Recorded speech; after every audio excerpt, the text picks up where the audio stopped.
आशा करती कि आप अच्छे होंगे, स्वस्थ होंगे, आपकी बचत होगी और हर समय हम प्रयास कर रहे हैं आपकी भर्ती परीक्षा के लिए तैयारी करवाते रहें। हम एमपी आबकारी आरक्षक की बात कर रहे हैं। आबकारी आरक्षक की तैयारी के लिए हम आपको बता दें, हम PYQ प्रश्नों के माध्यम से आप तैयारी के लिए तत्पर लगे हुए हैं और continue shift by day by cover कराने का प्रयास कर रहे हैं। मैथ्स का, रीजनिंग का, जीके साइंस का। अगर आप देखना चाहते हो, विजिट करना चाहते हो, हम तो एक बार कहते हैं आपको एक बार विजिट करो। अगर आपको लगता है गलत जानकारी पढ़ा रहे हैं या हमारे भर्ती के लिए काम नहीं है तो मत पढ़िएगा, लेकिन एक बार विजिट करके देख सकते हो, पढ़ सकते हो। एमपी आबकारी आरक्षक PYQ कक्षा 2025-26 करके प्लेस डाला, जहाँ पर आप देख सकते हो। चलिए, और आप बता दें, हम रीजनिंग के प्रश्न की बात करें, टॉप 10 प्रश्न कवर करते हैं हर पार्ट में। इस प्रकार मैथ्स का भी टॉप 10 कवर होता है और जीके का 28 प्रश्न कवर होगा और साइंस का 15 प्रश्न कवर होता है। इस प्रकार से पूरे हम आपको shift by day by cover कराते रहेंगे, आप पढ़ते रहिएगा और मिलेंगे हम प्रश्नों के साथ। चलिएगा, लेते हैं पहला प्रश्न। इसके अगर पहले पार्ट अभी तक आपने रीजनिंग के जितने पार्ट बच्चों को नहीं देखे, जाके देखो, पैटर्न वही फॉलो करेगा। और हम 2023 के प्रश्न कवर करा रहे हैं, जो 25 में बिल्कुल सेम टू सेम इसी प्रकार के पैटर्न से प्रश्न आने वाले हैं। एग्जामिनर भी होता है, पिछले ईयर के प्रश्न देखता है, समझे। चलिए, दी गई एक श्रेणी में लुप्त पद ज्ञात करें। यहाँ पर आने वाला क्या पूछ रहा है, देखिएगा, इतना इजी प्रश्न आप देखेंगे। हमें एक बात समझ में आ रहा है, नीचे का डाटा क्या कहलाता है, हर कहलाता है, ऊपर वाला अंश कहलाता है। बताओ, हर दो दो है, यहाँ पर 2 2 है, यहाँ पे 2 आने वाला है। 3 5 7 9 11 13 आएगा। इस प्रकार से 13/2 आपका लुप्त पद होगा, जो हमने आपको दिखा दिया। हो गया प्रकट। बताओ, अब मत सोचिएगा सर जी आबकारी का नहीं है भाई। अरे भाई है आबकारी का, आबकारी का काम आएगा, पुलिस में काम आएगा, वन रक्षक, क्षेत्र रक्षक, NTPC ग्रुप डी और SSC, बैंक, रेलवे और भी परीक्षाओं में काम आता है। कई बार प्रश्न इजी आते हैं। अब देखो, वनडे एग्जाम आज रखे, हम बता दें आपको, वनडे समर्स एग्जाम में काम आएगा, स्टडी वाला में, समझे, चाहे सेंट्रल की बात करें। चलिएगा, नेक्स्ट प्रश्न आप ऑप्शन के साथ देख सकते हो, ऑप्शन देख सकते हैं आप लोग यहाँ पर। और ऑप्शन आप सी राइट मान रहा है, जिसको हमने बताया 13/2, समझ गए। चलिए अगला प्रश्न देखते हैं, और बाकी ऑप्शन देख सकते हैं आप लोग।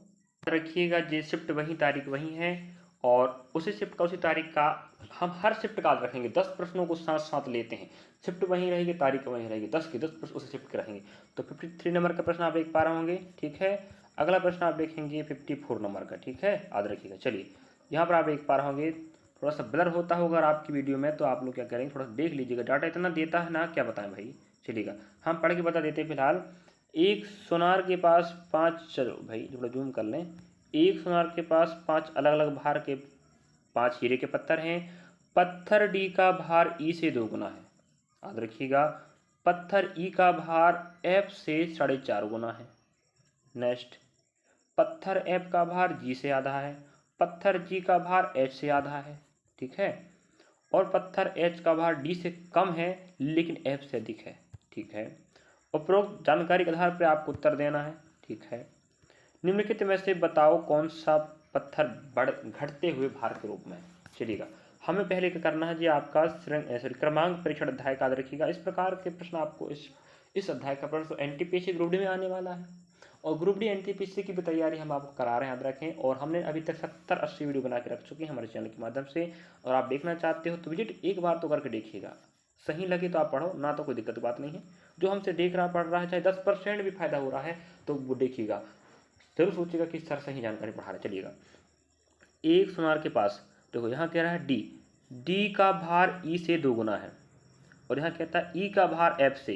देखो, एफ यहाँ पर रख लेते हैं, एफ का भार 1 है, तो भैया किसका, ई का भार कितना गुना होगा, 4.5 गुना, याद रखिएगा ना, समझे भाई।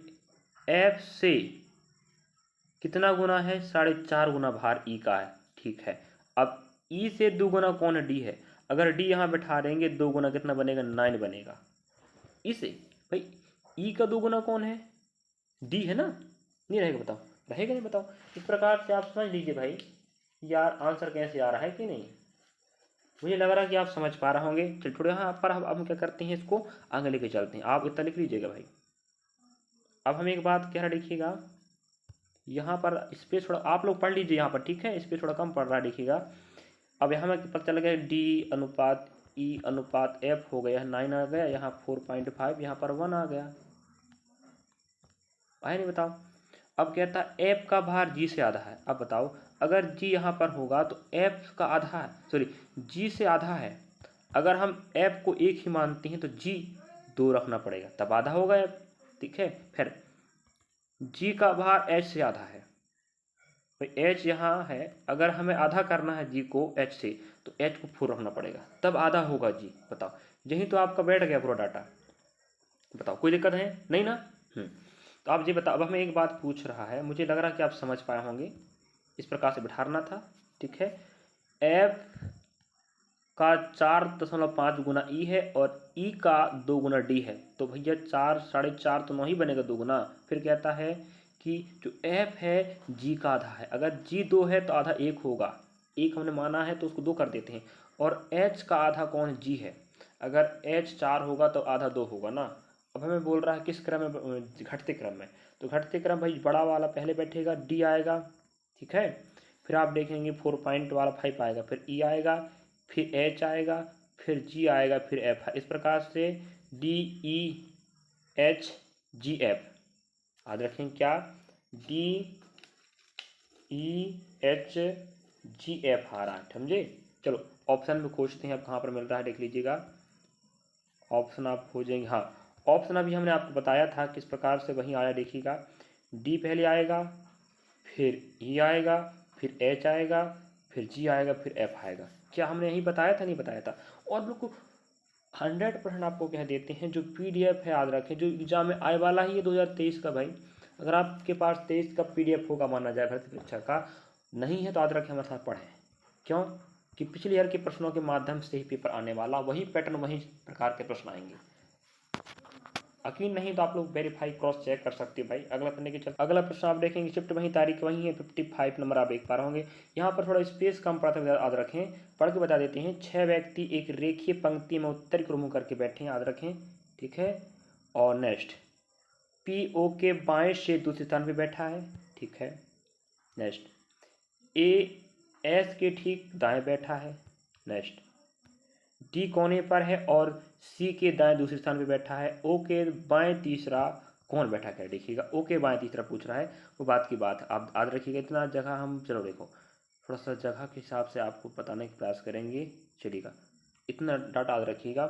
अब सबके सब बैठे रेखिए, सबके चेहरे कहाँ रहेंगे आपके, उत्तर तरफ। हो गए 6 लोग।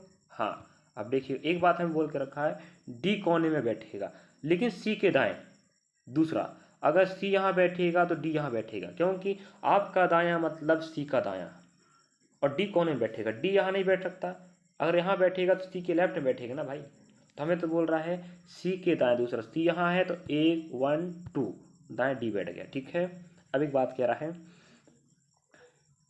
देखो अब एक बात कहता है, O के बाएं दूसरा P बैठा है, O यहाँ बैठा रहेंगे तो बाएं यहाँ P बैठ जाएगा।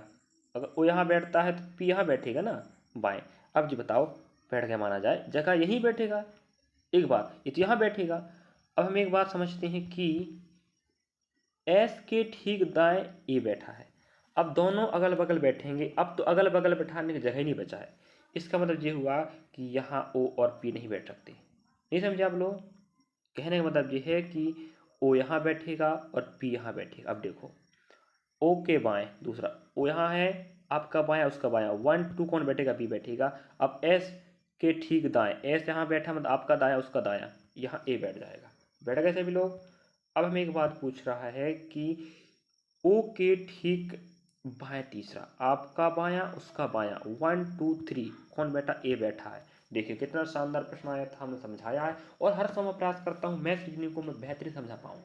मैं अकेला व्यक्ति आपको बताऊं, मैथ्स से पढ़ा रहा हूँ, रीजनिंग पढ़ा रहा हूँ, जीके साइंस सब दिखा रहा हूँ, और बड़ी मेहनत लगता है वीडियो बनाने में, समझाने में, दिखाने में। तो आप लोग इस पर थोड़ा सा हमारा सहयोग कर सकते हैं विद्यार्थियों। अच्छा लगे तो लाइक सब्सक्राइब शेयर कमेंट भी कीजिएगा, आप भी पढ़ें, सहयोग भी करें, और साथ में अपने साथियों को पढ़ाएं। इस प्रकार से ऑप्शन आप देख पा रहे हो, बी को राइट माना है, ए आ रहा है, ओ के बाएं तीसरा, और मैंने हल करके भी बता दिया। कोई दिक्कत था नहीं? अगला प्रश्न देखिए, चल अगला प्रश्न आप देख पा रहे होंगे 57 नंबर का।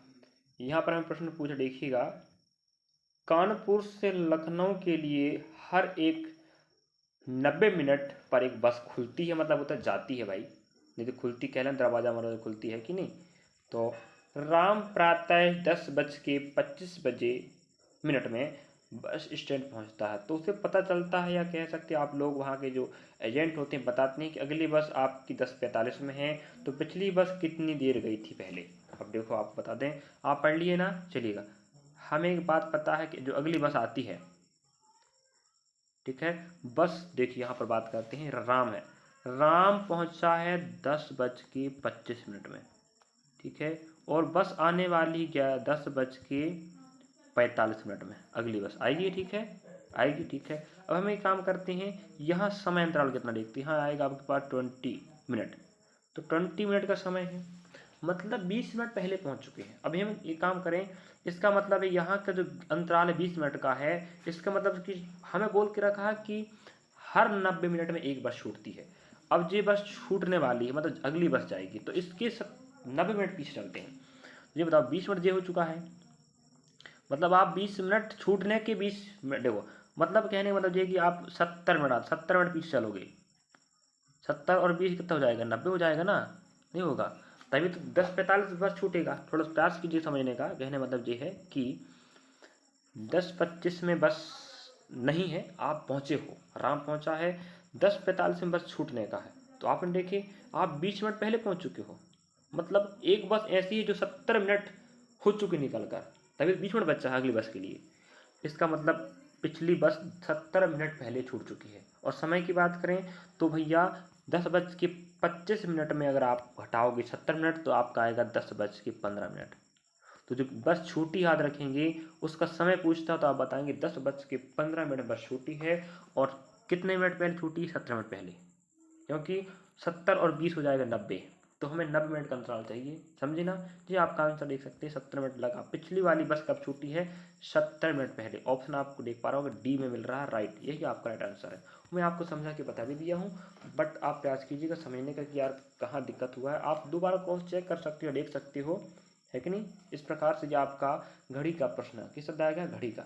अगला प्रश्न आप एक बार याद रखिएगा, 65 नंबर का प्रश्न कह रहा है, और पैटर्न तो वहीं फॉलो करता है, बार बार आप कहना पड़ रहा है कि अगर एक बार आप एक शिफ्ट पे अगर अच्छी देखते हो, एक शिफ्ट देखो, दूसरा देखो, तीसरा देखो, चौथा देखो, कम से कम 10-15 शिफ्ट अगर देख लेते हो ना, सीधी बात में बकवास कहें, आपको 10 से 15 वीडियो, तो आपके पास आइडिया लग जाएगा आपको कि यार मैथ्स का प्रश्न, रीजनिंग का प्रश्न, जीके का, साइंस का, किस प्रकार का पैटर्न से, किस टॉपिक का, और कितनी गहराई से पूछ रहा, किस टॉपिक का प्रश्न बार बार, या एक बार एक प्रश्न आ रहा, दो प्रश्न आ रहा, समझे। चलिएगा, 65 नंबर का प्रश्न आप देख पा रहे होंगे, निम्नलिखित शब्दों को शब्दकोश में दिए गए क्रम के अनुसार लिखें, कह रहा। चलिएगा, यहाँ पर देखो, यहाँ पर हम यहाँ समझा देते हैं अंग्रेजी से, क्रम से बताना है। देखिएगा, जो डाटा सेम है, याद रखिएगा, अगर आप पहली बार देख रहे हैं या पहली बार पढ़ रहे हैं इस प्रकार के प्रश्न, तो बहुत गंदी बात है।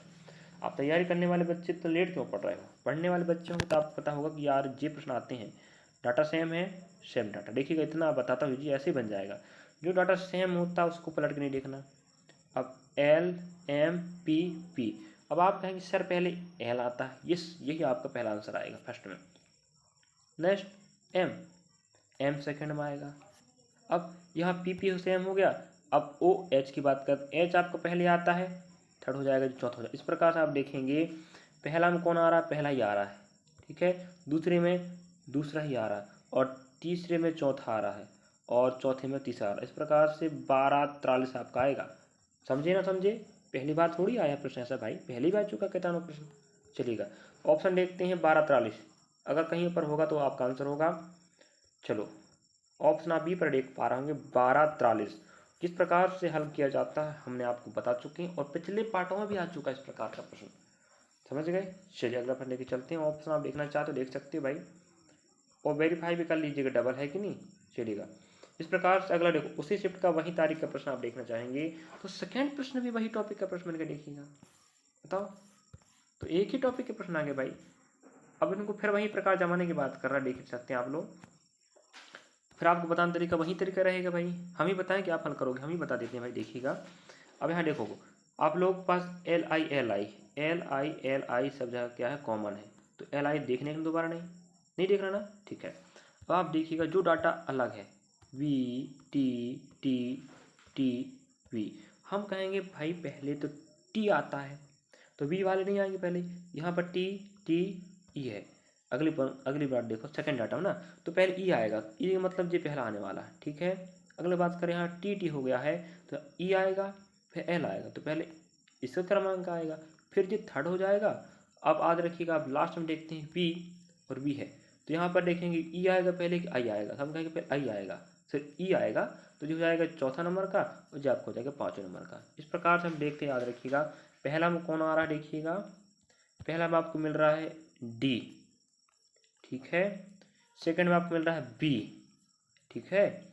और थर्ड में आपको मिल रहा है सी, याद रखेंगे।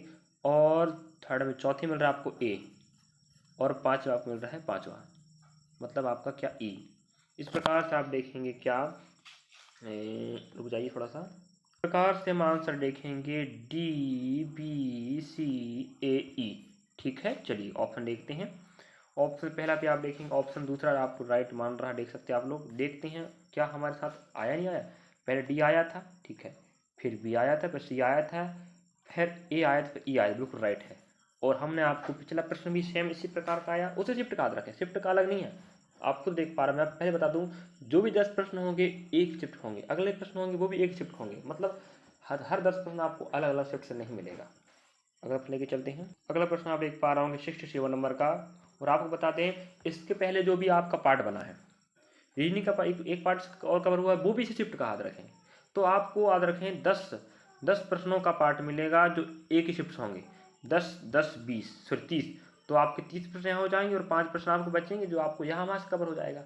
क्योंकि कुछ आपके नॉन वर्बल रीजनिंग के आते हैं, डायग्राम वाले प्रश्न है कि नहीं, तो वहाँ कवर हो जाएंगे। तो 30 प्रश्न याद रखिएगा आपको मिलेगा, बिल्कुल टॉप प्रश्न मिलेंगे, इससे बाहर टॉपिक नहीं आएगा। तुम जानो भाई, हम आपको बता कह रहे हैं, ठीक है।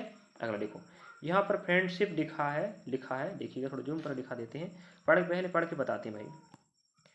निम्न प्रश्न में दिए गए वैकल्पिक शब्दों से उस शब्द का चयन करें जो दिए गए शब्द के अक्षरों से प्रयोग करके नहीं बनाया जा सकता। मतलब जो फ्रेंडशिप है ना, जो फ्रेंडशिप आप देख पा रहे होंगे, इसके जो भी अक्षर हैं, जो भी लेटर है, उनसे कौन सा नहीं बनाया जा सकता, जो बन सकता है वो नहीं बना सकता। आई की बात करें, हाँ आई है। एन की बात करें, एन है। एफ की बात करें, एफ है। चलिए इस प्रकार से आप एफ देखेंगे, एफ यहाँ पर हाँ है। ई की बात कर, ई है। और की बात कर, और है। इसका मतलब जो फ्रेंडशिप के जो भी लेटर हैं, इससे हम आपको बताएं NINFER को बनाया जा सकता है, समझे। अब बनाया जा सकता है तो वो आंसर होगा नहीं, जो नहीं बनेगा वो आपका आंसर होगा भाई। इस प्रकार से यहाँ स्पेस कम पड़ेगा, याद रखें। हम सेकंड ऑप्शन बता दिए थे आपको, देखो यहाँ पर देखें आर है, सेकंड ऑप्शन बात कर रहे हैं, ठीक है। नेक्स्ट आई की बात करें, आई है यहाँ पर। एन की बात करें, एन यहाँ पर है। एस की बात करें, यहाँ पर एस है। ई की बात करें, यहाँ पर ई है, मतलब ये बन सकता है। पहला भी बनेगा, दूसरा भी बनेगा, तीसरे की बात करें, एस की बात करें, हाँ एस है भाई यहाँ पर। आई की बात करें, आई है यहाँ पर। और डी की बात करें, यहाँ पर डी है, डी यहाँ पर। ई की बात करें, यहाँ पर ई है। मतलब ऑप्शन पहला ही बनेगा, दूसरा बनेगा और तीसरा बनेगा, इसका मतलब चौथा नहीं बनेगा। अब चौथा की बात कर देते हैं, हमारे पास यहाँ ए बैठा है, क्या हमारे पास ए है? देखो फ्रेंडशिप में तो ए है ही नहीं, और हमारे ऑप्शन चौथा में ए दे के रखा है, मतलब ये नहीं बनाया जा सकता। नहीं समझे? चलेगा। तो हमें ऐसा ऑप्शन चाहिए जो नहीं बनाया जा सकता। तो जो लेटर फ्रेंडशिप है ही नहीं, उससे तुम बनाओगे तो वही तो आंसर होगा। अगर हमें पहले ही मिल जाता ना, तो हम बी ना चेक करते, ना सी, ना डी चेक करते, लेकिन आगे चेक करवा लिया ना। चलिएगा, आपकी इच्छा है, आप फर्स्ट में उठाओ, चाहे सेकंड में उठाओ, चाहे लास्ट में उठाओ, कोई से ऑप्शन उठा कर सकते हो।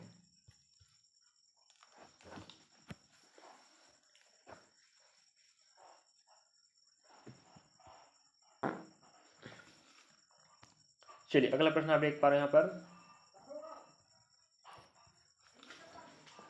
68 नंबर का, यहाँ पर आप देख पा रहे हो 68 नंबर देख लीजिएगा थोड़ा सा। यहाँ पर हमें क्या प्रश्न कह रहा है, DECLARATION डिक्लेरेशन, ठीक है। डिक्लेरेशन में ऐसे कितने अक्षर हैं, ठीक है, जिनमें से प्रत्येक अक्षर प्रारंभ में उतने ही दूर हैं जितने अंग्रेजी वर्णमाला में है। कहने का मतलब ये है, ये आप एक प्रश्न होता है युग्म पूछ रहा, सीधी बात, क्या पूछ रहा है, युग्म पूछ रहा है भाई। चलिए देखते हैं। अब आपको बताएं, सबसे पहले आपको क्रमांक लिखते बननी चाहिए पहली बात।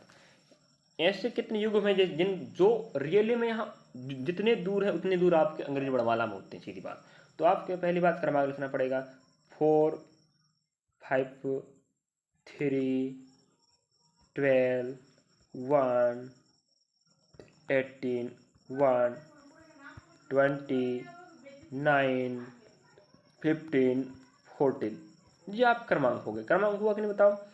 अब आपको क्रमांक लिखने के बाद हल का तरीका, थोड़ा स्पेस कम पड़ता है विद्यार्थी, थोड़ा इस चक्कर थोड़ा दिक्कत होता है रखिएगा, वरना हम आपको और बेहतर समझा पाते। बस सुविधाएं तो थोड़ा अभाव, वरना आपको हम प्रयास करते हैं फिर भी।